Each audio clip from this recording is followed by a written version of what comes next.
أم كلثوم وعبد الحليم.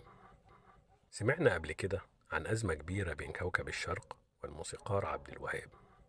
تدخل الرئيس عبد الناصر شخصيا وحل الأزمة دي، وأنتج عن الحل لقاء السحاب في رائعة أنت عمري.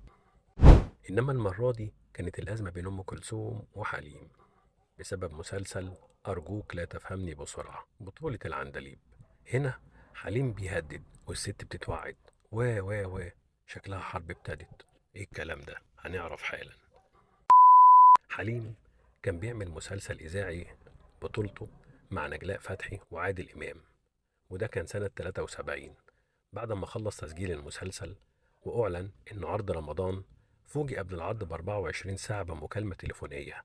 كان على الخط مسؤول بإذاعة الشرق الأوسط بيبلغه إن مذكرات أم كلثوم الصوتية هتتذاع في إذاعة صوت العرب كل